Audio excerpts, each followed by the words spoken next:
Right, good morning, ladies and gentlemen. Welcome to this, the 11th meeting in 2013 of the Economy, Energy and Tourism Committee. Can I remind everyone, please, to turn off their mobile phones and other electrical devices. We have apologies this morning from Margaret McDougall, I think, and we have Jenny Mara, who is substituting. Welcome, Jenny. Jenny, do you want to say, sorry, I should ask you, start again. I should ask you, Jenny, do you have any relevant interest to declare? Nothing to declare, convener, no. Okay, thank you. Right, item 1 on the agenda, we have with us the Crown Estate in Scotland, and I'm very pleased to welcome Gareth Baird, who is the Scottish Commissioner, and Ronnie Quinn, who is Senior Development Manager for Energy and Infrastructure. Thank you for joining us. Before we get into questionings, would you like to say something by way of a short introduction, Mr. Baird? Thank you, Chairman. Well, firstly, could I just say we're absolutely delighted to be here, and thank you for inviting us here. And I just thought it would be helpful to give you a broad overview of recent and upcoming activity. We have a number of priority areas for development which are broadly aligned with key areas of growth in the government's economic strategy. And clearly, a key area is offshore wind, where we continue to invest resources to accelerate and de-risk development. The first round 3 application to be submitted in the United Kingdom is in Scottish waters, the Moray Firth, and indeed I believe the second application that's gone in is from the Firth of Forth round 3 development. We are also continuing to work with Marine Scotland and developers on the world's first commercial scale wave and tidal programme in the Pentland Firth and Orkney waters. The first agreement for lease and carbon capture storage in the UK was awarded to a project in Peterhead in 2012. We recently introduced new local management agreements in response to feedback from stakeholders to help not-for-profit organisations develop projects that unlock the potential benefit from foreshore and seabed. Aquaculture remains a strong focus. We're supporting research and promoting sustainable development of the industry to help grow exports further and meet government targets. On the rural estate, we are continuing to work in partnership with tenants, local authorities and development agencies to support regeneration and develop economic opportunities. And finally, sustainable tourism will remain a priority both in terms of supporting marine tourism on the west coast and on our rural estates, for example the mountain bike trails and facilities on Glenlivet. So that's our brief opener, Chairman. Thank you very much. I know members have a range of areas they want to cover, some of which you've touched on. I think we're particularly interested in looking at offshore wind and other renewables offshore. We're interested in looking at the skills agenda, at the development of carbon capture and storage, and at how you engage with local communities. And I'd ask members, as ever, to keep their questions focused and short, and if we could have short and focused responses, that would be helpful in just getting through the issues in the time available. I wonder if I could start off just asking about the question of management and governance of the Crown Estate, which I know has been something that's been developing in recent times. Can you tell us what the remit and the functions of the new Scottish Management Board are, and what is the role of the Scottish Commissioner on the estate? The Scottish Management Board has now been up and running for a year.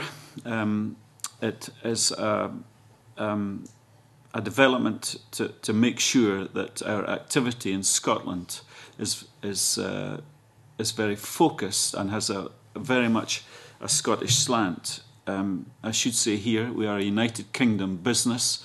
We operate throughout the United Kingdom, and we are very confident that the scale of that operation and resource that we can bring to Scotland for the benefit of Scotland is very clear and there for everybody to see. However, we now have a very clearly set out Scottish leadership team.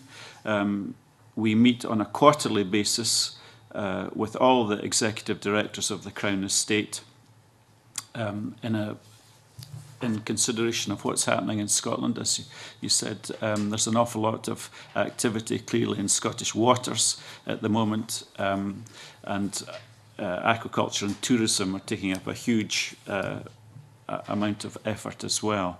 So it's an attempt to formalise the management of what's going on in Scotland and to devolve a significant amount of authority and responsibility to our Scottish team. Sorry, and then you asked about my position as Scottish Commissioner. I'm one of 8 commissioners. I report to the board on Scottish matters, as well as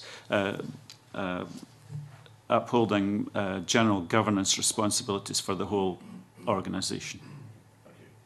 Alison Johnson wants to come in with a question on governance. Certainly. I'd just like a bit more information on how the Crown Estate has improved accountability to the Scottish Parliament. You know, as we were looking at the Scotland Bill, as it went through the Scottish Parliament, there was a lot of discussion about whether the Crown Estate should be devolved and so on. And I know there have been some changes and improvements with regard to accountability. But I just wondered if you have any comments on how you see that progressing. Well, our engagement with Scottish Parliament, Scottish Government over the last couple of years has increased markedly. We are very, very happy to attend any of the committees who want to see us. Over the last 18 months, the senior management team, Ronnie, Alan Laidlaw, who looks after the rural and coastal estate, and myself have seen just about the whole Scottish Government cabinet, from the First Minister down through a series of positions. So we are very, very keen to increase the level of engagement we have with Scottish Government and indeed all parties within the Parliament, and we have met with several politicians over the last year, and we want to meet a lot more. Sorry, if I could just add, in addition to that, there's now the interministerial group that's been set up, and there's a Scottish minister sits in that, along with a member of COSLA, and a representative from Treasury, as well as our chairman and chief executive, sit on that. You definitely, it seems that there have been real improvements in a building of relationships, which is clearly helping discuss ideas and arrangements. I would say it on in a very constructive fashion and on a very practicable fashion about issues that relate to Scotland. Thank you. Thank you. Good morning. With regard to the last answer, I wonder if you can tell me just exactly what level of authority you have. For example, looking at your accounts over the last few years, you've been selling off properties in Princess Street, for example, and moving that, and I'm not saying this is wrong, but moving that investment to clearly to offshore activities and coastal activities. Who makes that decision, you or the UK board? Well, the UK board will make that decision, but with clear direction or advice coming from the team at Bellsbrae in Scotland. So how many of your recommendations have been overturned by the UK Management Board? Can you give me an instance? Not how many. How many? Give me an instance where a major requirement or a major investment decision has been promoted by the Scottish Management Board and been overturned by the UK Management Board? I can't think of any. Okay. Can I just one other question? You said that the Scottish Management Board meets quarterly and is chaired by yourself, Mr. Baird. What do you discuss at these quarterly meetings? And given it's a management board, I'm surprised it only meets quarterly. Well, could I first say that the level of dialogue and discussion that goes on at Bellsbrae, and indeed between the Edinburgh team and the London team, is just constant and ongoing. So if you like, the Scottish Management Board is the formal forum in which there's a formal agenda and everything is minuted, but the level of dialogue is just constant, going on all the time. And indeed, that clearly happens between our executive team, but at a board level, it's. I mean, I'm speaking to the chief executive and the chairman on a very regular basis. Can I just one final question? How do you, based on the question I had before about the relationship with the UK Management Board, how do you monitor or produce evidence that the interests of Scotland are better represented in the main board now than perhaps they were? I wouldn't like to say it's better represented, but I mean, I've been a commissioner now, me going into my 4th year, and it's always been very strong. My predecessor as Scottish Commissioner was Sir Ian Grant, who indeed was chairman of the whole of the Crown Estate. And in fact, there's a history of Scottish chairs of the Crown Estate. So there's always been a real strength in there as regards Scottish representation. I think, you know, clearly the area of our engagement that has absolutely rocketed up the scale is marine renewables, and because of the level of investment going into that, there is much more focus on that. So from that side of it, I suppose you would expect there to be more focus on Scotland's and on Scottish waters, which are you know, pretty unique, I suppose. Thank you. Well, seeing as Mr. Baird just mentioned marine renewables, it might be an appropriate time just to move on to discuss that, because I have some members who are interested. I think Alison Johnson, you had a question on that. Yes, well, it's quite a topical subject at the moment with press this week. Just maybe like to learn a bit about your experience in consenting for, you know, giving consent to the Aberdeen Bay development and so on. What lessons do you feel that the Crown Estate are learning? Because clearly we're going to see more applications like this. Thank you. I think it would be useful if I perhaps just set the scene as to what the Crown Estate's role here actually is. Effectively, we're the trustee of the seabed, we're the landlord of the seabed. We don't physically consent the sites. What we will do is, in conjunction with Marine Scotland, identify sites, and then we'll set a contractual arrangement around that with a developer and require that the developer works forward to get a consent. What we will do to facilitate that is to grant an agreement for lease, which really just says what it, you know, it does what it says in the tin, really. It's an agreement that should the developer obtain a consent and subsequently decide to go ahead with the project, then they will obtain a lease from us. Why that's important is the time, effort and not insubstantial cost that developers have to go to get a consent, and by us granting the agreement for lease, it gives them some surety that if they go to that extent and get the lease at the end of the day, or get the consent at the end of the day, then we will be able to or we will be required, in fact, to give them the lease.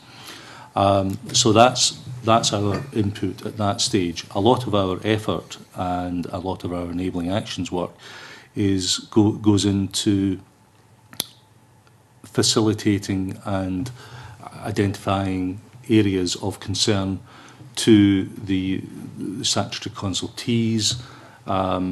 If we take, for example, the offshore wind programme, I printed off this morning, there's a list of about 250 projects that we've funded to facilitate offshore wind, ranging from aerial surveys around about the coast to health and safety guidelines, a whole myriad of things. And similarly with the marine renewables, so the wave and tidal stuff, again on our website, I was able to pick up this morning, there's a list of, there's about 3 or 4 pages of the types of project that we're considering going forward for the next year. So our work is to enable the developers to have a better understanding of their site, to put forward a better application, an application that sits better with Marine Scotland and with the consenting bodies. It's not in our interest to have bad projects out there. Follow that up. Is it, so you could potentially have several developers competing for a site? That was the case that we had in round 3, in particular when we were going forward with round 3. We had identified through the SEA 9 zones around the coast of the UK, and we asked developers to bid for those zones. And it's important that I point out that the bids weren't in financial terms. They weren't bidding money for these zones. It was on a qualitative basis. We had a team of in excess of 200 professionals going through those various bids, and we scored them and awarded them on the quality of the bid for those zones. So there were marks given to health and safety, there was marks given to whether or not they had a sufficient appetite in our view, whether or not they had the financial standing to take it through,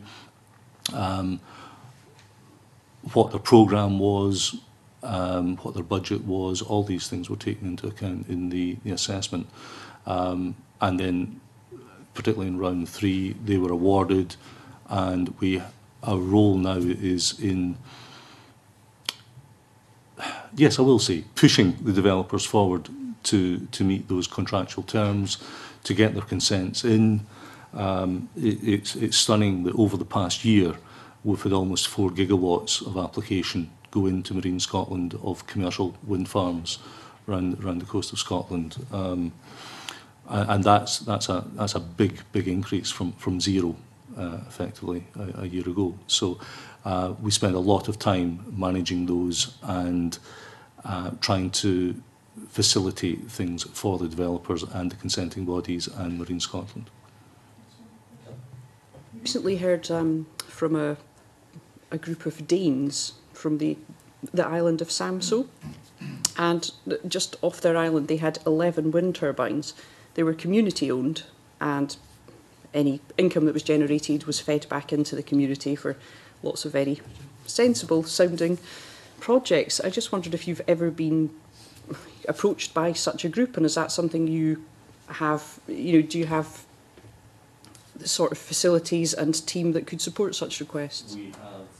I've had one phone call from someone about that, but they didn't quite fully appreciate the scale of the endeavour and the amount of money that would be required.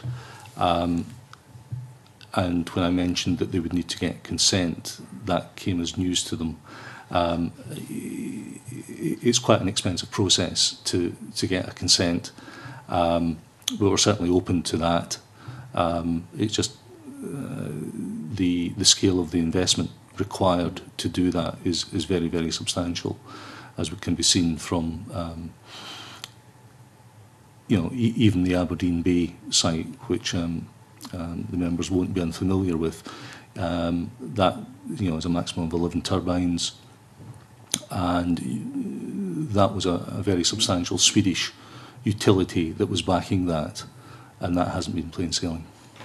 I'm heartened to hear that an individual can get hold of you on the phone, but yeah, I think the Samso case was the local authority they're approaching. Right. Okay, thank you. Mike McKenzie wants to come in, I think. Thank you, yes. I've read your very interesting report, fairly recent report, looking at the overall possibility for offshore wind and marine renewables around Scotland's coasts, and it was an interesting document. Given that you're responsible for management of the seabed and for collecting revenues, I could almost sense a kind of licking of the lips, as you produced the report. And I just wondered that you've obviously made a calculation as to what the value to the Crown of the leases that you would reasonably expect to be forthcoming might be. I'll try not to lick my lips. It's, again, a really good question, and one where I would love to be able to give you a concrete answer. The plain fact of the matter is we are in receipt of rental from round one site at present, Robins Rig. We receive no other income at this point in time from renewables. Nothing. You must have some estimate of the likely value to yourselves. Going forward, the value ranges from 0 to quite a lot more than that. However, that is dependent entirely on the consents, and thereafter we start bringing in lots of other things, including electricity market reform, as to whether or not companies, we have committed them, going back a step, we've committed them to getting consents. And to be blunt, nobody makes a penny out of consents. What they have to do thereafter is to build and start generating. Once they start generating, we will receive some income. This committee is an energy committee. We're very, very well aware of the factors you've just described. Could you just please answer the question? You must have done a calculation. Now, I can accept that there may be a lower limit calculation and an upper limit calculation. Can you give us an indication of what those calculations are? Very much depends on what happens over the next couple of years and the strike price, to be honest. We know all about that. Could you just please answer the question, give me an indication of the upper level of your revenue calculation and the lower level? I would get back to you on that if you gave me a time scale. Over what time scale? You can choose any time scale you like, really. You know, it can be this year, next year. Give us the next 50 years. That would be interesting. Over the next 2 years, I'll be surprised if there's anything. That's why I'm suggesting the next 50. Over the next 50, that's a long way. I really couldn't say. Will a reasonable period be 10 years, for example? What is more foreseeable probably is out to 2020, because that's when the existing EMR structure is designed to support, and we could get a figure of that nature to you, but it would be a banding along those lines. What I think may be more useful, with respect to our convener, what may be more useful is that your very interesting report that I alluded to. You know, when you carried out the research that led to that report, it's inconceivable to me that you wouldn't also, at the same time, over the period that report covers, have carried out an estimate of what you would expect reasonably to receive in earnings from leases over that period and associated with the kind of projects you describe in the report. If I could say that the revenue would be somewhere in the region of 1 to 2% of the value of the electricity produced. I know also, though, the report doesn't touch on the value, so maybe you could help us. Maybe you'd like to do this in writing to the committee. That may be more useful. Yeah, I'm using value as the shorthand term because the formulas varies and is not straightforward. But in broad terms, it's 1 to 2% of the value of the electricity derived going forward. Sure. No, if Chick has a... Just to follow on that, because it's a very interesting point. You've just, according to a report, the Crown Estate has just committed £11 million of investment to explore key strategic elements. What's the ROR on that? Sorry, I missed the first part of the question, the investment. It says the Crown Estate has committed £11 million of investment to explore key strategic risks to round 3 offshore wind delivery. What is the projected ROR on that investment? Tell you, to be honest. Okay. But what it is doing is dealt with as a whole. The whole programme for round 3 is over £100 million, and that's invested round about the coast.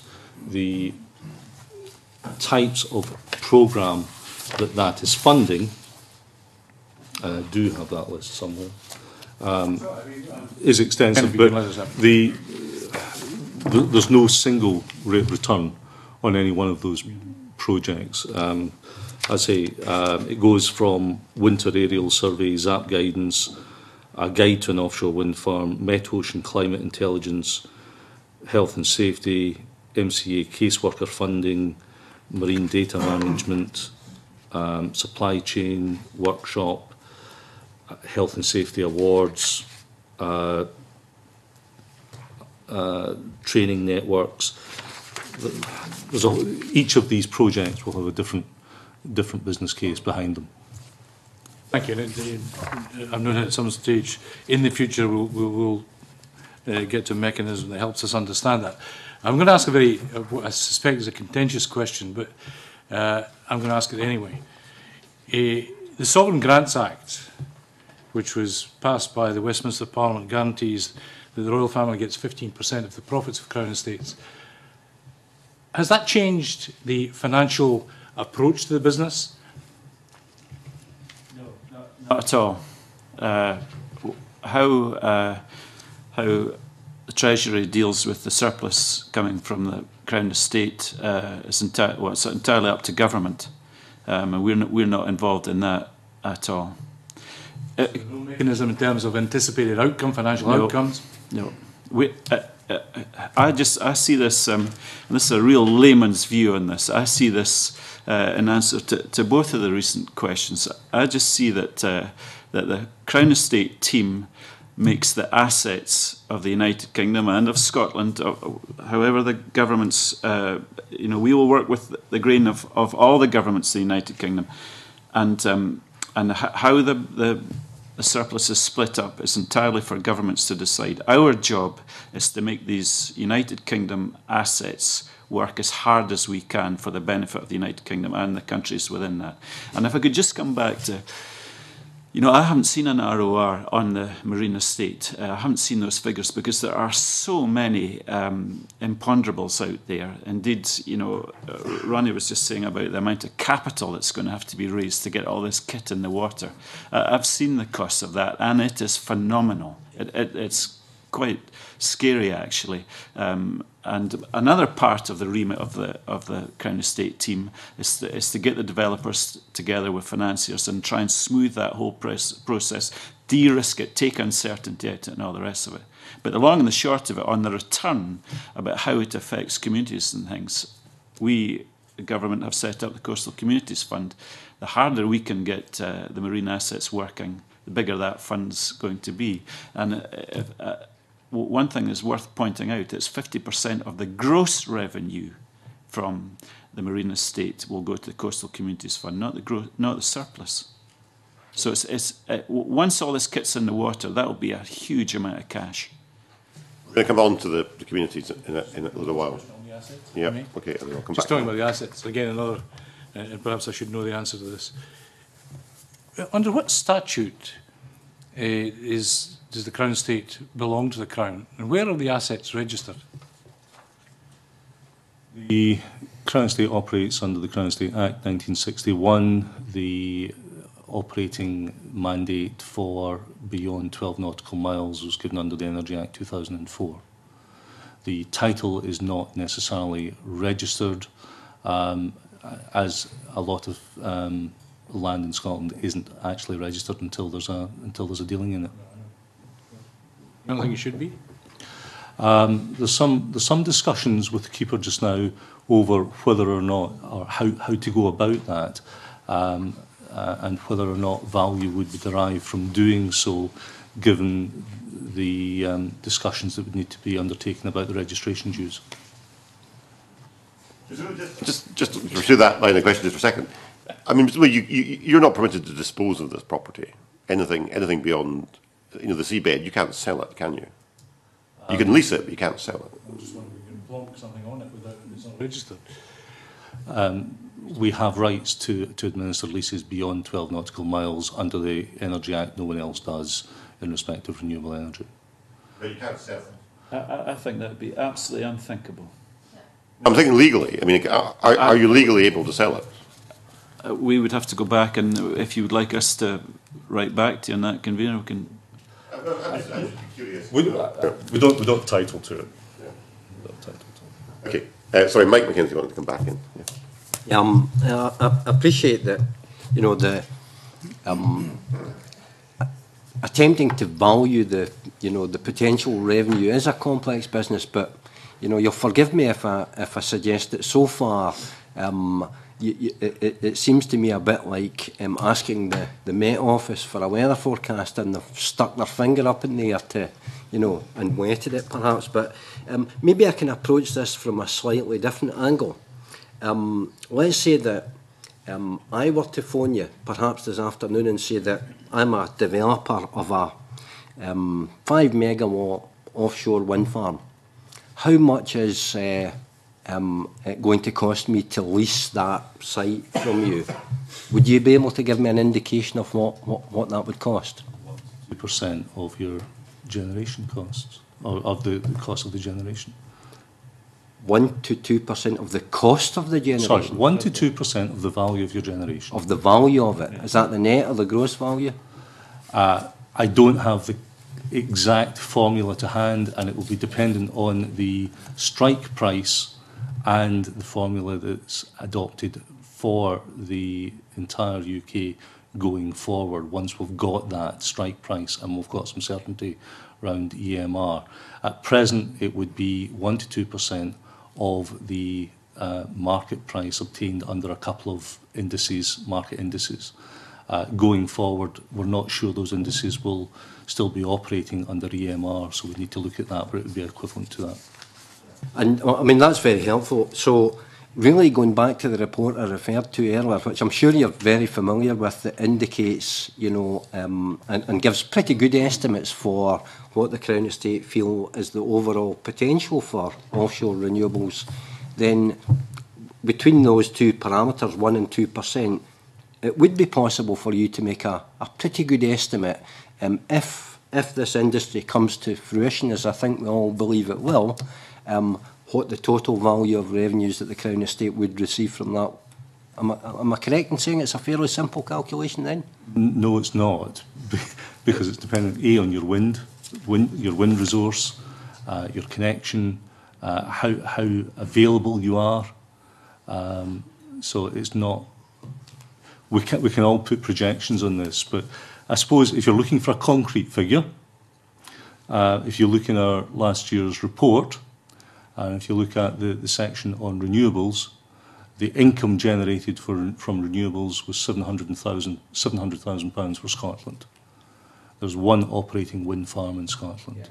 Yeah, I mean, we're away. It's obviously early days for offshore and marine renewables, and you know, that's why I feel perhaps 2020, because the committee's fairly recently undertaken quite an extensive report looking at renewables, and we're aware of the fact that a lot of the marine and offshore stuff will not be happening, you know, between now and 2020. I think the majority of it will happen after that. If I can also say that, as far as I'm aware, I mean, no tenant's ever going to be joyous about paying rent. However, I'm not aware of the Crown Estate's rental provisions being the straw that breaks a camel's back and means that a development doesn't go ahead. I'm not suggesting that. I'm just interested to arrive at a figure that approximates even the value of those revenues. I mean, we've got that point. I think if you are able to come back to us as best you can on a range. I mean, we understand there are a whole range of different variables in the equation, but some indication would be helpful. Yeah. Okay, before we move on, because there are other topics we need to cover, does anybody else have a question specifically on offshore wind or offshore renewables? If not, we'll move on to skills issue, and I'll bring in Dennis Robertson. Thank you, Convener. Good morning, gentlemen. The success of the renewable industry will be based on having an appropriate skilled workforce. What's your role in trying to ensure that that skilled workforce is there to take the skills agenda forward?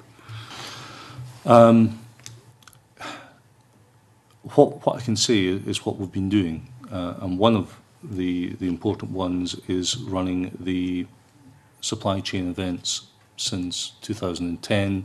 We've been running supply chain events around about the country, and those have been very useful at bringing the industry and local industry together to understand what people need.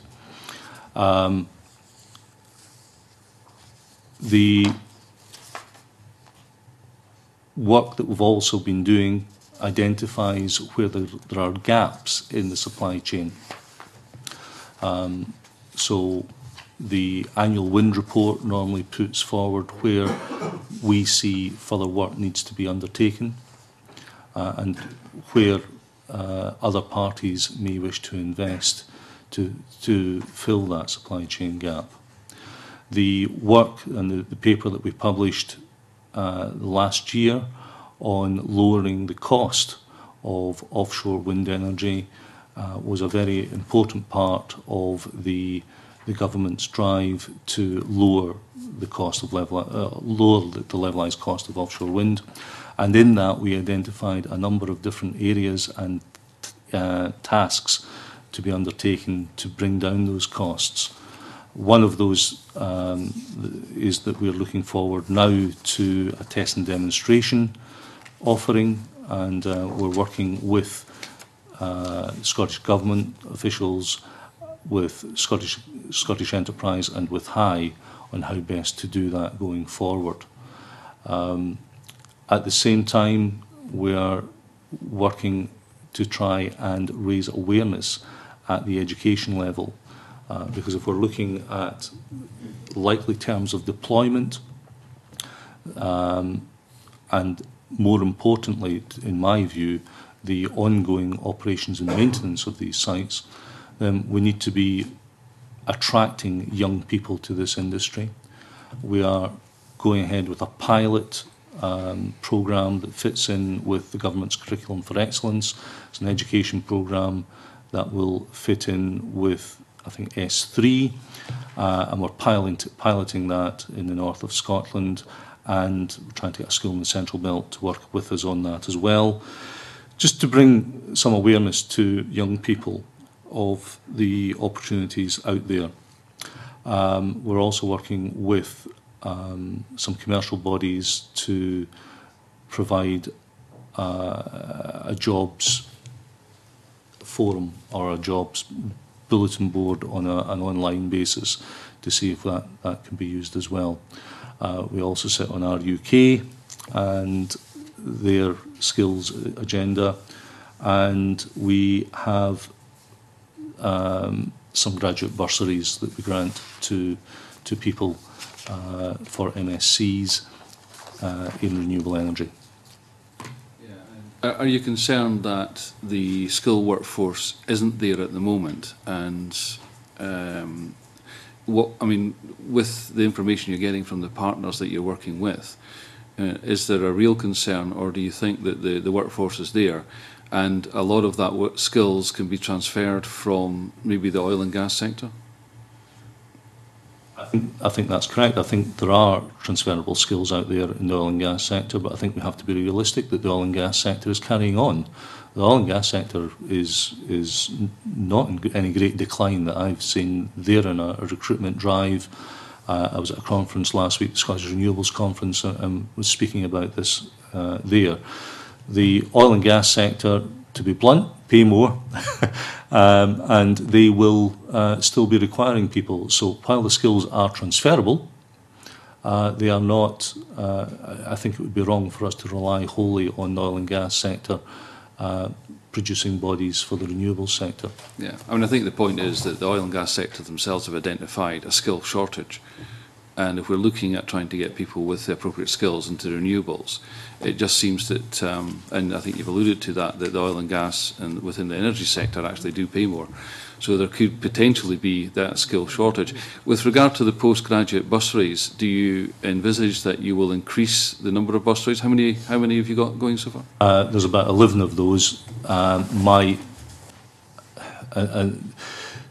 My preference, to be honest, is to investigate what we can do at the technician end, where there will be more jobs.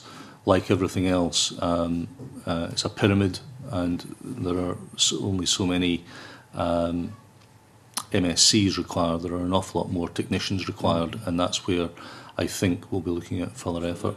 A greater role to be played within the college sector? Yes, in fact, January, beginning of February this year, I spoke at Motherwell College to their electrical engineers to open up their mind to this sector, so that they could take this into account when they were making their career choices. Also had discussions with some of the colleges around in Edinburgh. We've made an offer to both Glasgow and Edinburgh Council to underwrite a couple of days of speaking opportunities in schools, possibly after the exams are finished in the late spring, early summer, just to identify or to highlight to young people in schools about these opportunities. Taking a proactive approach to try to get the gender balance? It's something I more actually girls feel into quite... the engineering Yes, sector? absolutely. And I'm quite privileged because I'm able to go into the developers' offices, and it's very noticeable, those developers who are perhaps European and have European funding. Many of the electrical engineers are ladies, but even in the in all of the development teams, if I put it that way, in all of the development teams, the mix is easily 50-50, to be honest. I'm quite comfortable in saying that. And getting that message across to young ladies in particular at schools and colleges, that this is a new industry. We publish a brochure, Your Career in Offshore Wind, and we do try to highlight the fact that this is an industry for both young men and young women, and older men and older women, because one of the other areas that we're trying to touch base with just now is the armed forces and people coming out from the armed forces, because I think that's another area of transferable skills that we can utilise. Convener, I wonder if I could just add a wee bit, a practical example for Mr Robertson. In my part of the world, in the Scottish borders, some may be aware that our port Eyemouth suffered badly with the fishing industry and quotas and what have you. We were approached by the Eyemouth Harbour Trust to see if we could help them develop a strategy for the operations and maintenance role that would be carried out in the southeastern Scottish waters.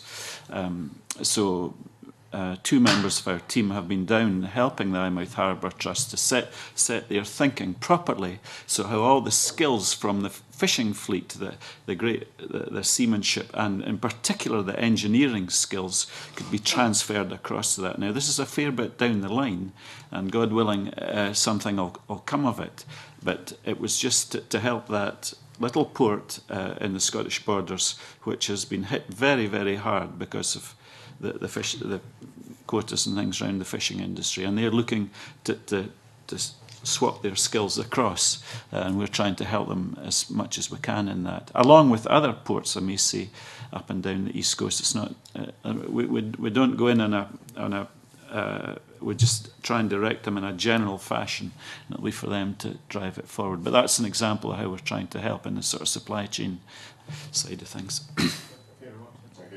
Supplementary on skills from Jenny Marra. Thank you.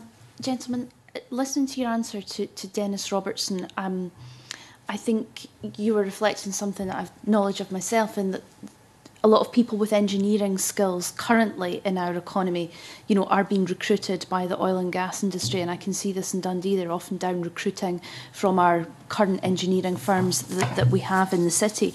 So to talk about the skill base for the renewables industry, are we really saying that we're going to be training up from no skills, from a no skills base, and we really need to train people very robustly for the renewables industry? Is that the skill base level? And supplementary to that, if so, is there any evidence so far that some of the college courses that have been put in place around Scotland are doing this sufficiently and robustly enough to make sure that people are ready for the industry when they go into the workplace?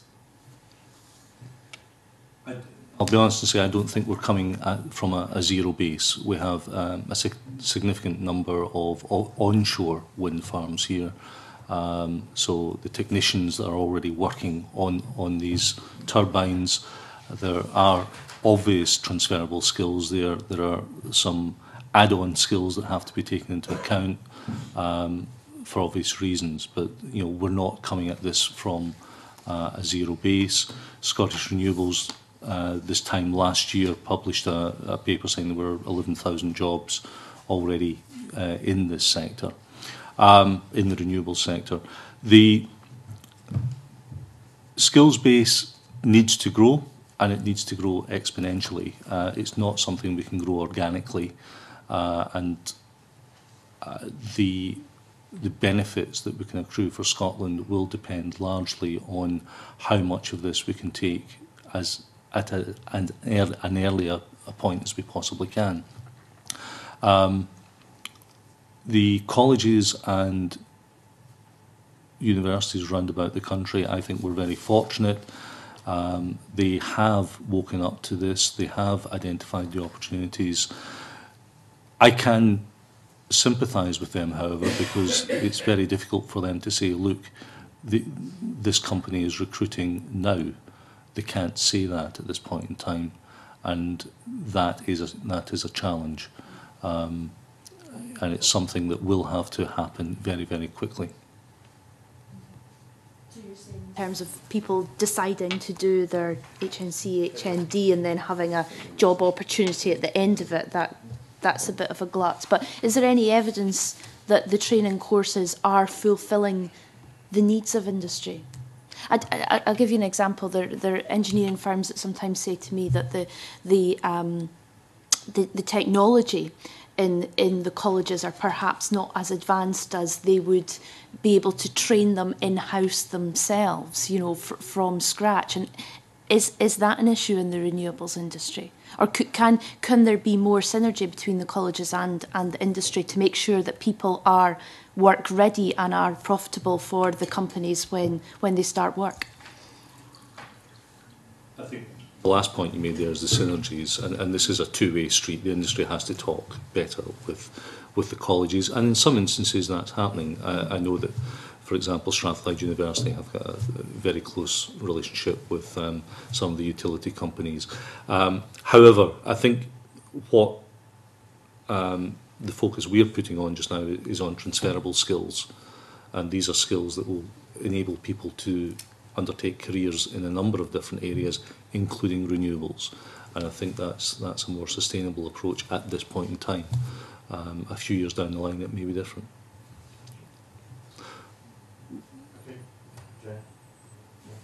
Supplementary from Chick Brody. Yeah, if I just ask a very brief question.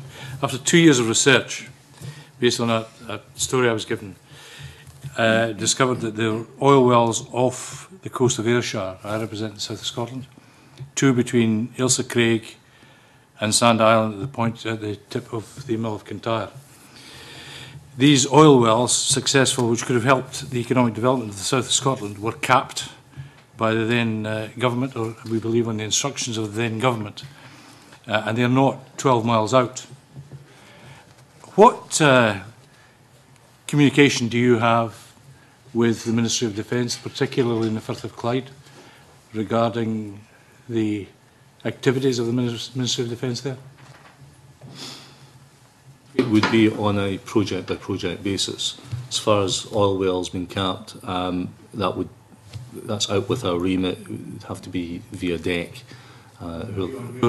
Untitled land. It's beyond our remit, because our remit only extends to renewable energy beyond 12 nautical miles, and oil and gas all falls within the remit of DEC. We've got no title to that, even within 12 nautical miles, so that's all dealt with on DEC. So that all falls down to DEC? Yes. Okay, good, thank you. Okay, I think we'll move on to the issue of carbon capture and storage, and I'll bring in Marco Biaggi. I feel like a lot of this will have been covered in our discussion of offshore renewables thus far, but you referred to the CCS plant and the lease for the CCS plant at Peterhead.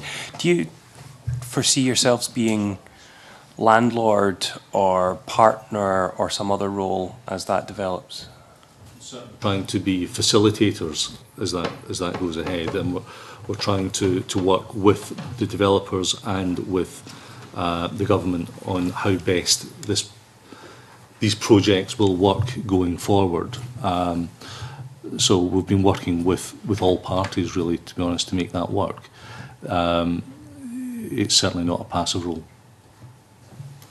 And so, in that context, what sort of input do you have to the engineering challenges involved? Is that something that primarily the companies are responsible for in any CCS scenario? Companies would be responsible for the engineering, but for example, one of the groups that we have to liaise with our stakeholders is the Scottish Liaison Group, and what we were able to do was bring along some experts on CCS to the Scottish Liaison Group at its meeting early this year, to the end of last year, to advise them on what CCS was and how it worked, because it's still not a commonly understood technology. So I say that fits well with how we see that role developing. It's a facilitative one with, as far as the stakeholders, bringing them up to speed on how the technology works, but going forward, certainly to facilitate both the transmission, if I use that phrase, but the transmission and the final storage facility. As to timescales, that's a different question. Could I just add to that? I think it would be very fair to draw an analogy between our role in marine renewable energy and with carbon capture and storage. So making sure that health and safety, environmental issues, is it deliverable, and that so that the whole structure around carbon capture and storage is as fulsome as you could possibly make it. In terms of risk for carbon capture storage, should it be deployed and should it begin to function, and should liquefied carbon dioxide start to be pumped under the sea, and should there then be some kind of environmental disaster? Well, I don't want to use the word disaster, it's going too far, it's only carbon dioxide, but should there be leakage or spillage or some other breakdown technically, who would bear the risk for that? Would that be yourselves, or would it be the state or some other body? That's a matter that's under discussion at present. Right. And for fear of asking this and going over territory we've already gone over, what would be your anticipated revenue from a CCS lease should it be functioning? Genuinely, no idea. And before, when we were talking about the renewable lease, you said you had no idea on the scale, but you were able to suggest a method for deriving it of 1 to 2%. Is there any comparable method you could give for a CCS lease? And I'm afraid at this stage, it's still very early days. We don't know the economics of this yet. You have granted a lease with no revenue considerations? We've granted an agreement for lease. Right. Okay. So it is dependent upon the projects going ahead. What would you anticipate your outlay to be should that go ahead directly? Because obviously you've got, well, most of the costs accruing to the power plant itself and its operator. And that's why I think the finances, the financial model for that, I think still has to be fully assessed. We don't know what that is at this point in time. I couldn't. I can't say what the financial model will be at that stage for CCS. It's still some time off. I think it's worth saying that you rightly brought up the question of where the liability lies as well, should there be a leak. So that is all under considerations now. As far as our own investment that is concerned, we've been charged by the United Kingdom government to look at this, and so that work's been going on for quite a while. So there's been, in terms of human resources, been quite a lot channeled down that line. Only yesterday I learnt there'd been a bit in the Chancellor's budget speech about DRACs, and using oil fields off the east coast of England. So it would seem that, and of course that you would think might be good for the coal industry if potentially. So I'm quite sure this is going to come further up the agenda. And if there is a decision to go ahead by the plant based on demonstration funding and the like, how long would you anticipate it would take to establish the financial model should that occur? I think that the thinking is fairly well advanced, or at least all the risks and issues surrounding it are. Can I just go back to Mr. Quinn to an answer you gave a moment ago to Mr. Biaggi about this issue of the revenue from a lease? If I go back in the mists of time to when I had a proper job, I used to earn my living drawing up agreements for lease. How can you draw up an agreement for lease without any consideration for rental, or at least a mechanism for arriving at one? All I'm saying is I'm not in a position. I genuinely don't know what the rental position will be for CCS. It will depend upon the model, the area. Gareth mentioned the liabilities. These things are all still up for grabs. In your agreement for lease, you must have some mechanism for determining that figure. I couldn't say at this point. I genuinely don't know. Okay. I mean, could you make that available to us? If there is such, yes. The subject to confidentiality. If there is such, it may be within a range. But I can't imagine how you can have an agreement without a consideration. It just doesn't make legal sense to me. But. Bearing in mind, it's not yet a lease. It's simply reserving that area to them should they go ahead with it. Okay. Well, if you can come back to us in more detail, if you can, that would be helpful.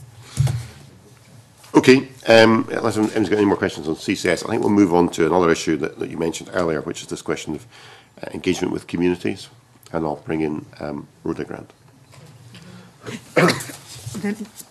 Excuse me. The Scottish Affairs Committee received representations from community landowners and indeed made some recommendations about empowering them with some of the areas that the Crown Estate had in their own ownership.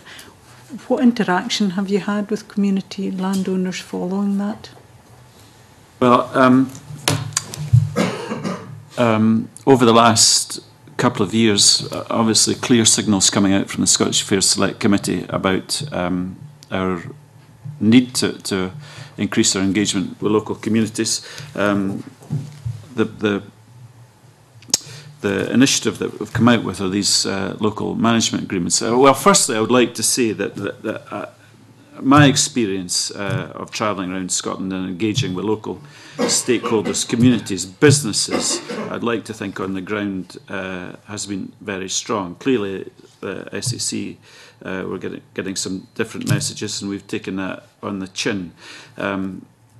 We have, in the first instance, we have several managing agents around Scotland. The way in which they engage with community stakeholders has been altered, or has been emphasised, I think might be a more accurate description.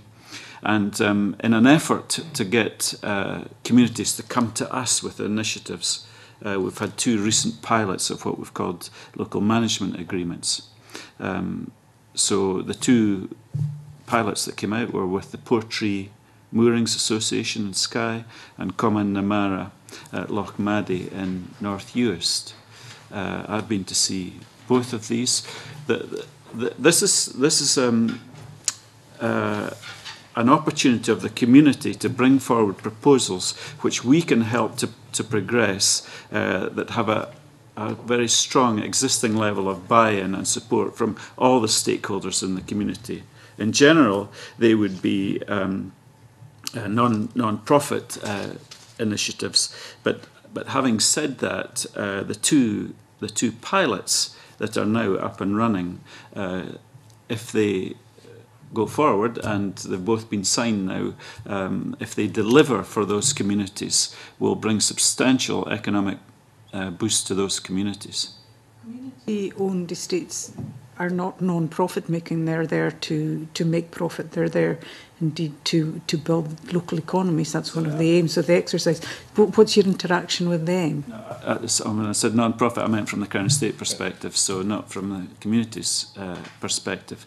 But we are very anxious to hear from communities who, I mean, this may be something from a bird sanctuary to leisure, yachting, a whole series right across the board. The two that are up and running this now, the two pilots in Portree and Lochmaddy, when they're delivered, will bring substantial economic boost to the communities. And I've been to see both of them. If I might just share with you the experience at Portree, we went up there. There were 9 local stakeholder organisations, interests within Portree, and we spoke to them. We set out a route through which we thought they could bring their initiative to fruition. We had a very positive discussion with them. Within a week, we had financial consultants at the Crown Estates cost in to Portree Mooring Association and allied organisations to set up a structure for them. And then they've gone forward and sought funding from both Coastal Communities Fund and European funding. So should all this come together, the fantastic target for the Portree community will be a breakwater going in. And they told me that their ability to attract both the leisure industry yachts and in particular the large liners where the real economic boost is was very limited because of the prevailing wind. This breakwater that would go in, I think they estimated it would cost £4 million, but it would increase the number of leisure ships, as it were, coming in by a multiple of 10. I think that's helpful, but it's not maybe just quite what I'm driving at. What I'm driving at is where a local community owns the land that they live on. It would be very helpful for them to also own the seabed and the foreshore and the like, so that they could then have powers over the developments that they were, things like renewables, which are maybe coming on stream, but also things like fish farming, which are very much up and running, that they would have the powers to decide if that was going to happen in their community, if so, where, and be able to manage that rather than, I suppose, going to yourselves and hoping that you will take on board their views. It's about empowering them to make those decisions, giving them those powers. Have you had any thoughts about that? Well, the actual divestment of the ownership of the seabed and foreshore I don't think is within our powers under the Act in which we work. But there's absolutely nothing to stop those communities coming to us for us to use our huge resource to help them. There's just we would welcome that. And just turn that slightly then, what cognizance do you take of community views when, say, a third party is applied in those circumstances for permission to use the seabed or foreshore? Very strong cognizance of that. And the other part about this local management agreement that we've launched is that once the community expresses an interest in that, they will have precedence over the activity in their community. How would you interact with a community in that situation?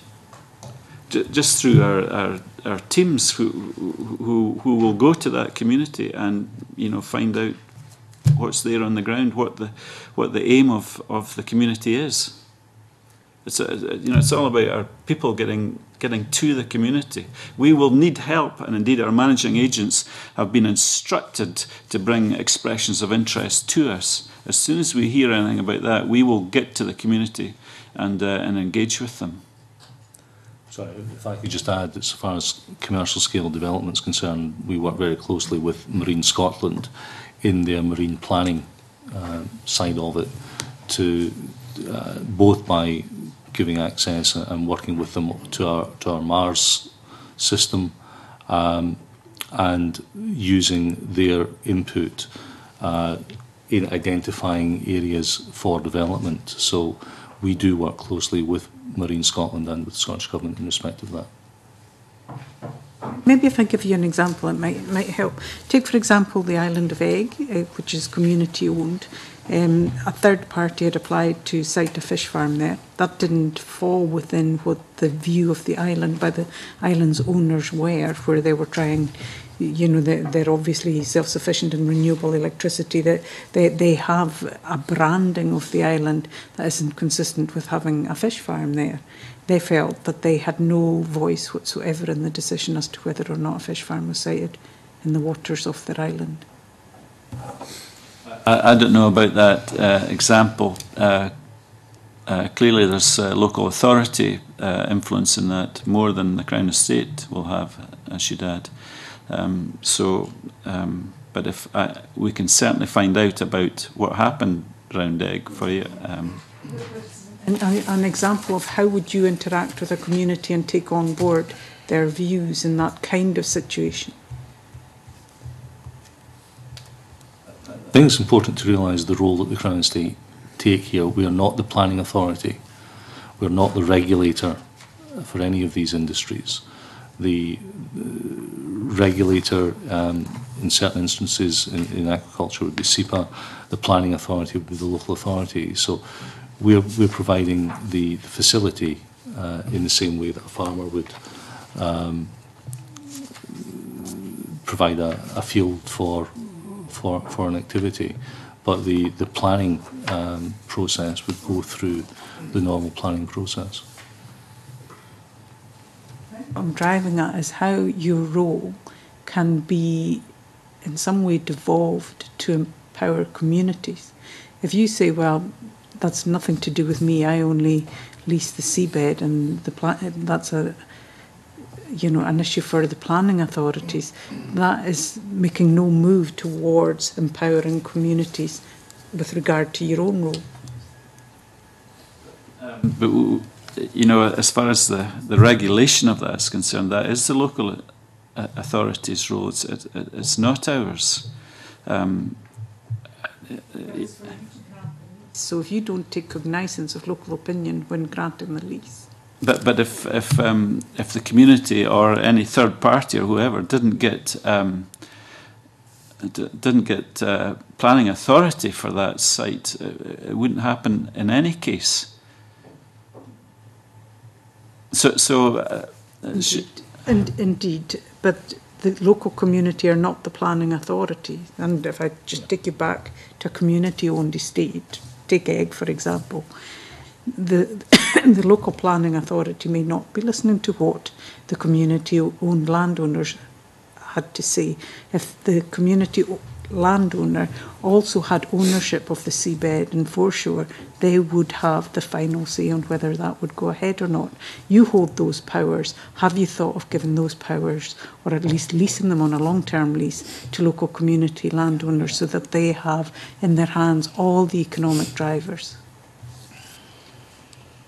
Well, I think if the business case and the professional expertise to take on a site for a fish farm is there from the local community, it would be considered just as strongly as any other application.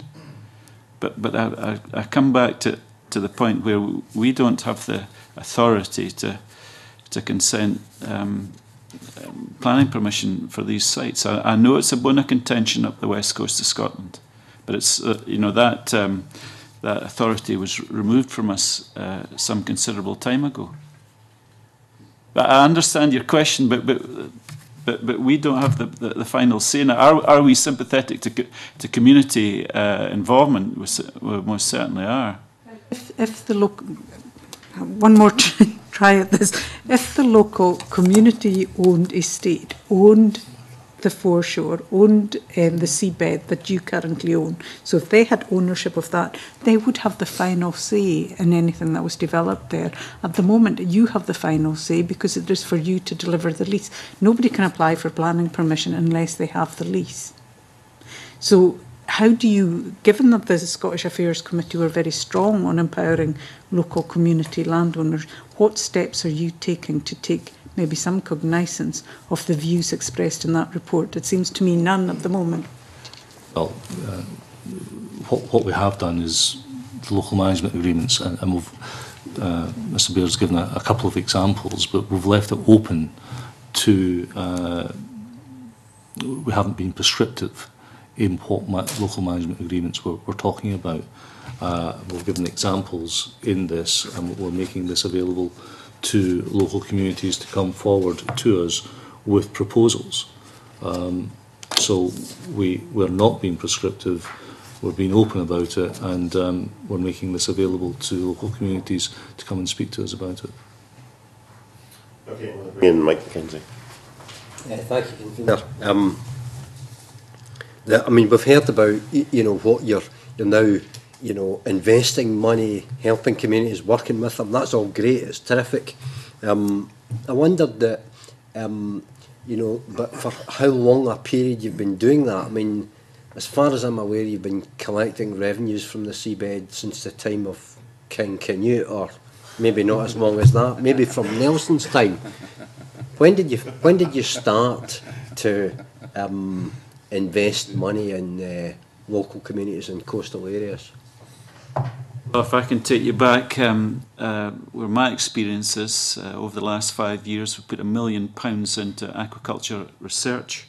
We've invested £7 million in ports and harbours up the west coast of Scotland, in an attempt with local authorities and Scottish Government to develop this string of pearls, so where the marine leisure industry is. So, you know, the string of pearls going right up the west coast of Scotland. And indeed, now there's an effort to develop that string of pearls, as I said, for the more the larger ships, the liner industry, with, you know, with Portree.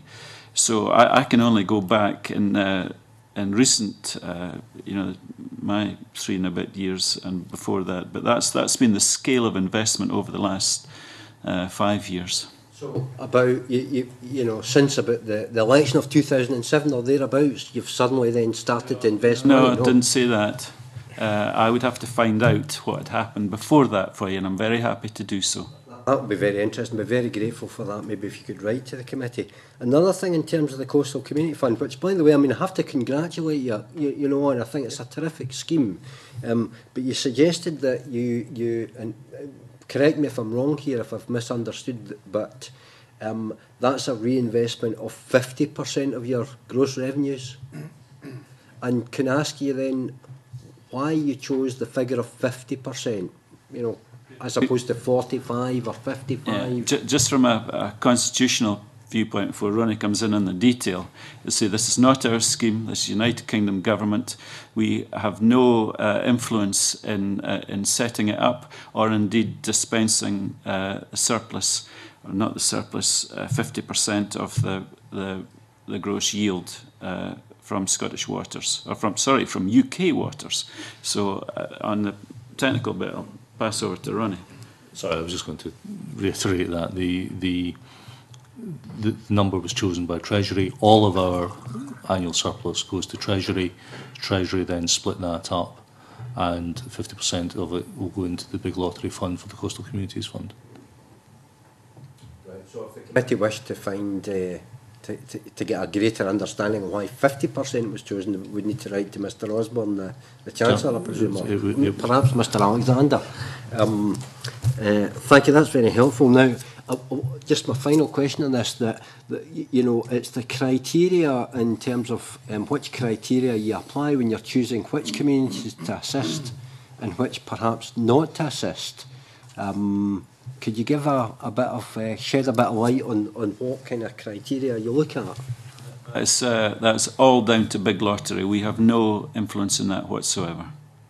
No input. And are you content then that Big Lottery have got sufficient marine understanding and knowledge to make wise decisions?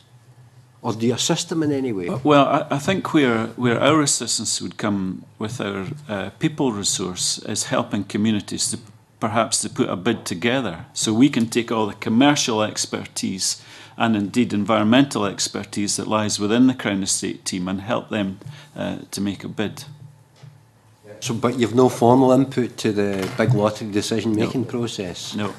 Right, that's surprising, but I mean, thank you very much, that's very helpful. Marco? On the thing I raised earlier, if we're moving Yes, on. Yeah. We've exhausted the topics we want to get through, so you want to come in with a supplementary on this, Alison? Actually, just on Rhoda's issue. Yeah, actually, yeah, come on, just then. one Well, you point. go first and I'll bring Mark with Yeah, us. it's just a, a very quick question. I just want to be absolutely clear. The Crown Estate manage the seabed, but it's up to local planning authorities to decide who you would lease it to. I think that's an incorrect assessment. The local authority will grant, in respect of aquaculture, they'll grant the permission for that. They'll grant the planning permission. We'll do the lease. So you, yes. So we're not the regulator. We're not the planning authority. Decision on who uses the seabed. That's up to someone else. We will take the decision on who uses it, but it's for them to obtain the appropriate planning consent. Right. Okay. Marco? In the same way as I said for the round 3 process for the commercial wind farms, we had a very significant effort in identifying which developers to award those sites to. And what we're going through now is those developers applying to, in this instance, Marine Scotland as the competent planning authority for consent. But we had a significant input. Well, we identified which developer would have that facility. To bring this out of the Highlands and back to our doorstep and change the subject somewhat, the Crown Estate owns 2 business properties, I believe, within Edinburgh, or are a part ownership in Fort Kinnaird. Which of the purposes of the Crown Estate does that investment serve? Is it pure revenue? Well, the Crown Estate has an urban estate, clearly, the big engine, of course, of which is Regent Street.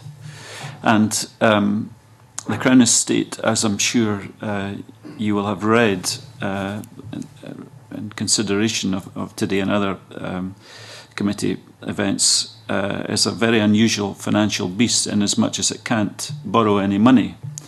And therefore, to hit the targets set by government, which I may say are very stringent financially, we have to churn properties a lot, as well as rent, as well as take rent.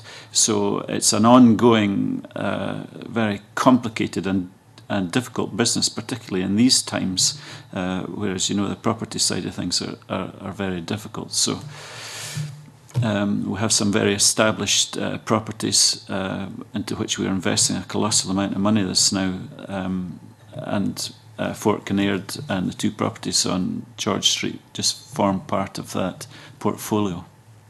And where do you see the future in terms of the Scottish retail estate? More, less, steady? Well, there's a lot of investment going in at the moment. Very, very tough times for retail parks at the moment. The whole board was at Fort Kinnaird last September, having a good look around it with our retail specialists. As I say, there's a major investment going on at the moment, and the Crown Estate, the investment side, will continue to look for opportunities within that churn and to develop our income stream. In thinking you had technical ownership of Princess Street Gardens at the east end of Princess Street Gardens. Could That's you correct. clarify what happened there? From that is correct, and that has been passed over to Edinburgh City Council.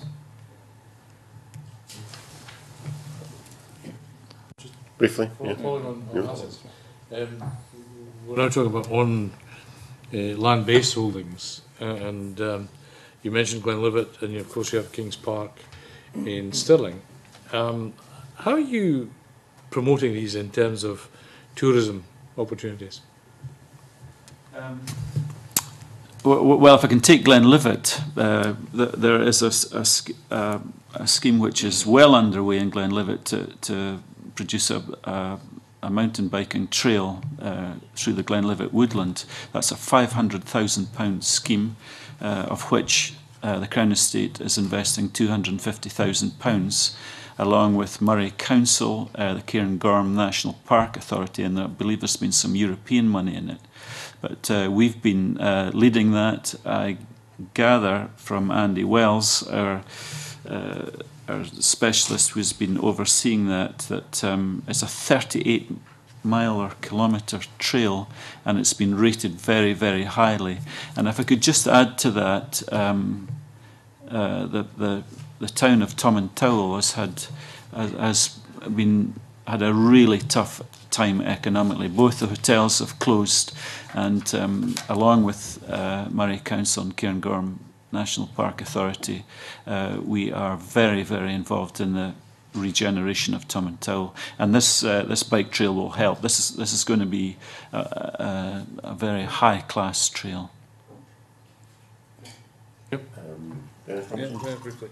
Just staying basically with the examples you've given, I think the Tomintoul one, is that a commercial interest as well in terms of forestry? And how many other interests do you have, like onshore, in terms of maybe forestry, and is that linked to biodiversity initiatives as well? Very much so. There'll be forestry on all the 5 estates around Scotland. We have a head of forestry, Mike Lebrera, who stays down in Lockerbie on beside the Applegirth estate, and the forestry is very much a business entity.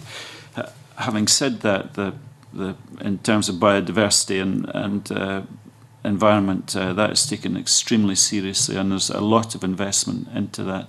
Indeed, down in Applegirth just now, there's a major drive to boost the red squirrel population. Sadly, that means getting rid of the greys, obviously, but no. Well, it's not easy, and takes a lot of time. So that's right up the agenda, Mr. Robson, I can assure you. Thank you. Okay, Mike McKenzie, you come in. Yeah, there's been, thank you, Convener, there have been calls from some quarters for the Crown Estate to be devolved to the Scottish Parliament in terms of your activities. And if that were to happen, and this Parliament were to say, well, why do we really need you? Wouldn't it be best just to kind of dissolve you and let Marine Scotland do what you do? What answer would you give to that?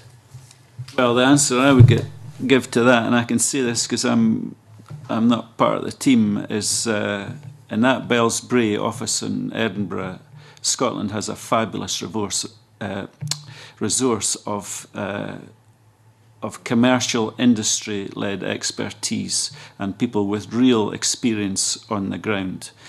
For me, for Scotland, that is something that needs to be preserved.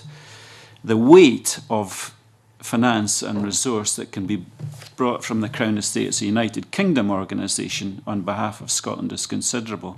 This £100 million has gone into UK waters, but there's a big slice of that that's gone into Scottish waters. That's been able to be brought to bear because of this big engine that there is around the United Kingdom. As far as how we are directed, we will go with the grain of government, whichever government, and what would happen and how we are constituted and established and how we work is entirely up to those governments. But make no mistake, this team is working really hard on behalf of Scotland. You'll forgive me if, from a lot of what I've heard this morning, I'm really not convinced that perhaps, you've talked about sweating the assets and so on, and it seems to me that your purpose, as it's been described this morning, is a bit like a, asset manager division within a bank, say, so that if your purpose is solely to sweat the assets, why...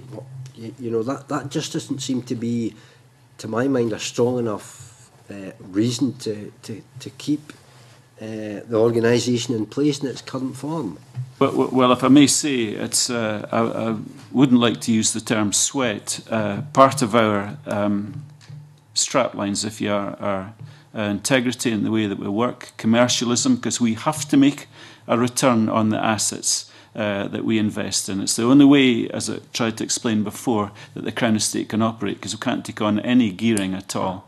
And the other part of it is stewardship, the long-term nature of what we invest in. So we're not just going to be in and out of things for a quick buck at all. It's not the way we operate. So whatever happens constitutionally in the future, the investments of the Crown Estate, I'm sure, will be there for the long term and for the benefit of all governments within the United Kingdom.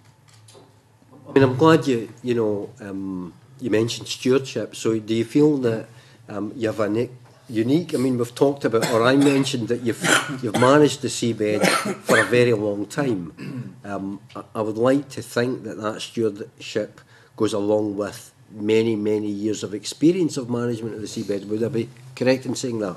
Absolutely. And if I can give you an example that I learnt yesterday, I was down at a board meeting yesterday where all the energy and infrastructure team came and presented over a workshop to the board. Just last week, our team on cables and pipelines brought together all the government bodies. Marine Scotland were represented, DEC were there, the fishermen, the oil and gas industry, and everybody, to consider the seabed around the United Kingdom, which is now becoming quite a busy place. And the whole thrust of this gathering, which I believe was very warmly received, was to get everybody aware of where tensions and where, if you like, clusters of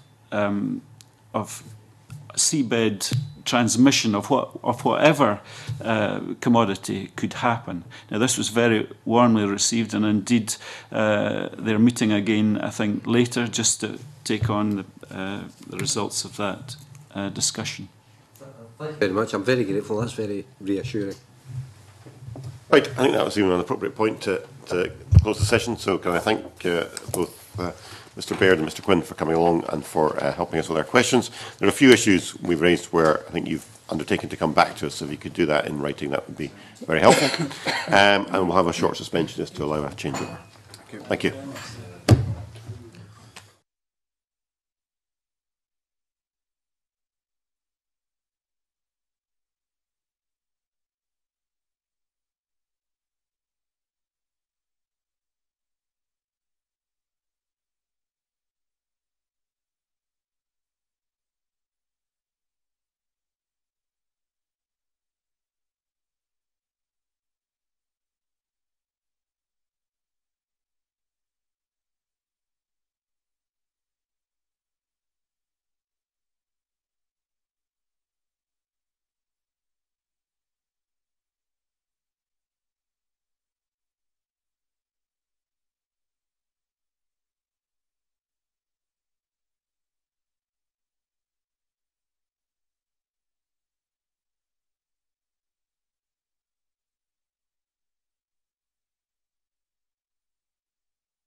Okay, if we can reconvene.